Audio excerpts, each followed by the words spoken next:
دوستوں آج کی اس ویڈیو میں ہم آپ کے لیے لے کر آئے ہیں ایک ایسی انفارمیشن جو اس سے پہلے آپ نے شاید ہی سنی ہوگی.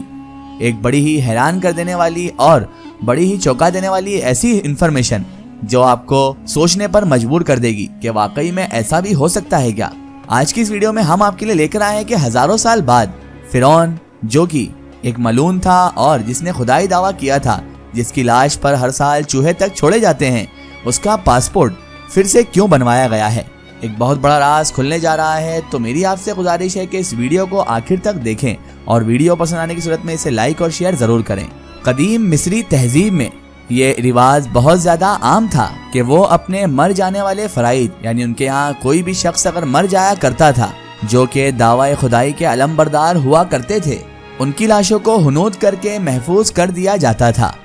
اور ساتھ ہی ساتھ یہ لوگ یہ بھی عقیدہ رکھتے تھے کہ یہ شخص جو مر چکا ہے یہ اس دنیا میں کسی بھی وقت دوبارہ زندہ بھی ہو سکتا ہے.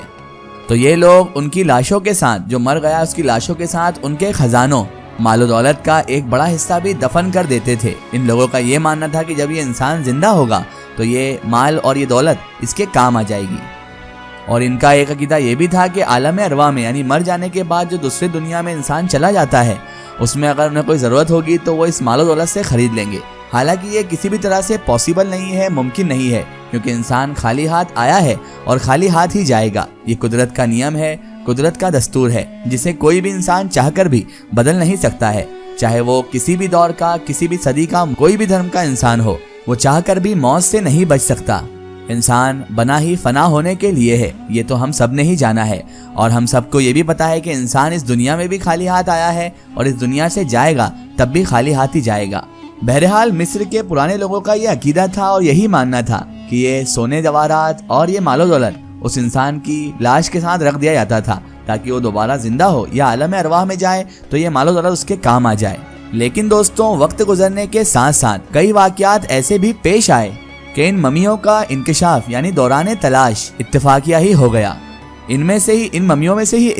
ایک جھوٹے خدا یعنی فرعون کی ممی کی تلاش 1881 میں برآمد ہوئی تھی. یہ وہی فرعون ہے جسے حضرت موسیٰ علیہ السلام کے دور میں اللہ تعالیٰ نے عذاب دے کر غارت کر دیا تھا، جس کو ریمز اسٹون کا نام بھی دیا جاتا ہے، جس کے بعد اس تاریخی غرضے کی خوب نمائش کی گئی. اور اس کے ساتھ ساتھ دوستوں یہ بھی بتایا جاتا ہے کہ یہ اس مجبور، اس بے بس انسان کی لاش ہے جو کبھی اپنے زمانے میں خدائی کا دعویٰ کیا کرتا تھا، لوگوں پر ظلم و ستم کیا کرتا تھا، لوگوں سے کہتا تھا کہ یہ ان کا خدا ہے. اور آج اللہ تبارک و تعالیٰ نے اس ملعون کو پوری دنیا کے لیے عبرت کی نشانی بنا دیا ہے. فرعون کی اس ممی کو برآمد کرتے ہی مصر کے ایک عجائب گھر یعنی میوزیم میں رکھا گیا ہے. اور پھر دوستوں کچھ عرصے بعد یعنی سن 1976 میں یہ بات سامنے آئی تھی کہ فرعون کی لاش میں یعنی اسی لاش میں بہت خطرناک قسم کے جراثیم پیدا ہو گئے ہیں. اس کا علاج کرنا بہت زیادہ ضروری ہے اور یہ بھی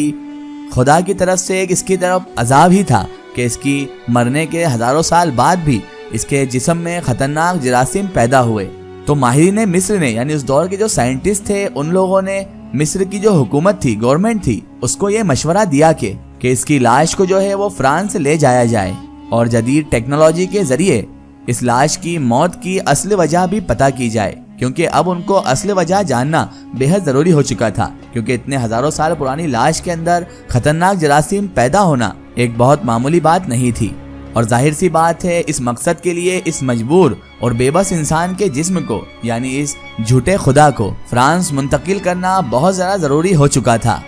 اور آپ کو دوستوں بتاتے چلیں کہ اس وقت فرانس کے قانون کا یہ تقاضا تھا، یعنی فرانس میں یہ قانون ہوا کرتا تھا، آدمی چاہے زندہ ہو یا مردہ، یعنی انسان چاہے زندہ ہو یا مردہ، اس کے فرانس میں داخلے کے لیے، فرانس جانے کے لیے اس کا پاسپورٹ ہونا بہت ضروری تھا، یعنی کہ اس کا پاسپورٹ ہونا واجب ہی تھا. اس کے بنا وہ فرانس میں داخل نہیں ہو سکتا ہے. سننے میں تو عجیب و غریب قانون ہے، لیکن یہ اس قانون کا حصہ تھا جو فرانس میں لاگو تھا. بنا پاسپورٹ کے فرانس میں کسی کو بھی انٹری نہیں دی جاتی تھی، چاہے وہ انسان پھر زندہ ہو یا پھر وہ مر ہی چکا کیوں نہ ہو. اگر پاسپورٹ نہیں تو فرانس میں بالکل بھی انٹری نہیں ملے گی. تو اس مقصد کے لیے فرعون کا پاسپورٹ بنوایا گیا تاکہ کل مصری اس کی واپسی کا تقاضا پورا کر سکے، یعنی ایسا نہ ہو کہ یہ اس کو یہیں پر چھوڑ کر چلے جائیں. اور ان کے پاس یعنی فرانس والوں کے پاس ایک پروف بھی رہے کہ یہ ہمارے یہاں پاسپورٹ کے ذریعے آیا ہے۔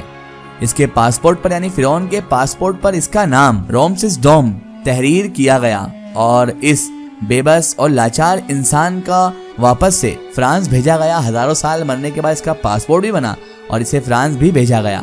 اور اس کے بعد جدید ٹیکنالوجی کے ذریعے فرعون کی لاش کا علاج بھی کیا گیا۔ فرانس کے سب سے بڑے ڈاکٹر موریس نے اس مردہ جسم پر ریسرچ کرنا بھی شروع کر دی۔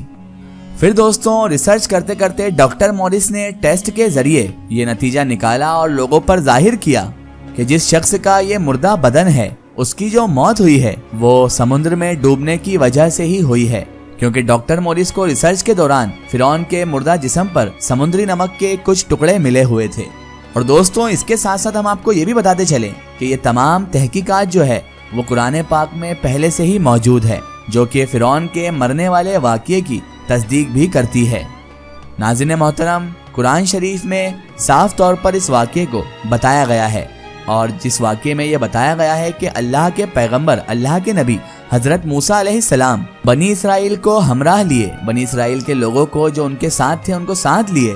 دریائے نیل جب پار کر رہے تھے تو یہ فرعون نامی جھوٹا انسان، ملعون انسان بھی ان کا یعنی حضرت موسیٰ علیہ السلام کا پیچھا کرتے ہوئے دریائے نیل میں اتر پڑا تھا، مگر اللہ تبارک و تعالیٰ نے اپنی قدرت کاملہ سے بنی اسرائیل کے اس دریا کو پار کر لینے کے بعد دریا کے پانی کو پھر سے چلا دیا۔ بڑا مشہور قصہ ہے جو آپ نے کئی مرتبہ یوٹیوب پر سنا ہوگا، اور قرآن مجید میں بھی اس کی تفسیر بیان ہے اور کئی مستند کتابوں میں موجود ہے کہ اللہ تعالیٰ نے پہلے حضرت موسیٰ علیہ السلام کے لیے اس دریا کے بیچوں بیچ سے راستہ بنا دیا۔ دریا کا پانی آس پاس ایسے جمع ہو گیا مانو انہیں کسی نے روک رکھا ہو،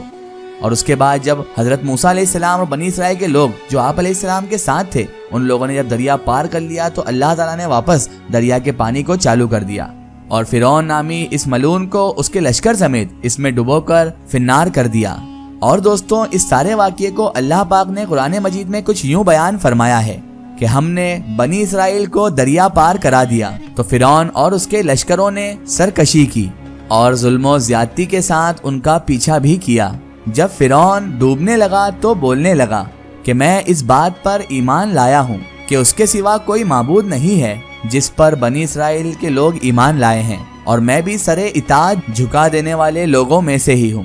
تو اس سے کہا گیا کہ تو اب ایمان لاتا ہے، تو اس سے پہلے نافرمان رہا اور تو فسادی تھا، اور آج ہم تیری لاش کو بچا لیں گے تاکہ تو بعد والوں کے لیے عبرت کی نشانی بن جائے، اور بے شک بہت سے لوگ تمہاری نشانی سے ضرور غافل ہیں۔ فی الحال دوستوں آج کی ہماری ویڈیو میں صرف اتنا ہی۔ اگر آپ کو یہ ویڈیو پسند آئی ہے تو اسے زیادہ سے زیادہ شیئر کیجیے اور اسے ہر انسان تک ضرور پہنچائیے۔ اسی طرح کی انفارمیٹیو اور ہسٹوریکل ویڈیو کے لیے ہمارے چینل کو سبسکرائب کیجیے اور پاس میں دیے گئے گھنٹی کے آئیکن کو ضرور دبائیں تاکہ ہماری ہر نئی آنے والی ویڈیو کی نوٹیفیکیشن آپ تک پہنچتی رہے۔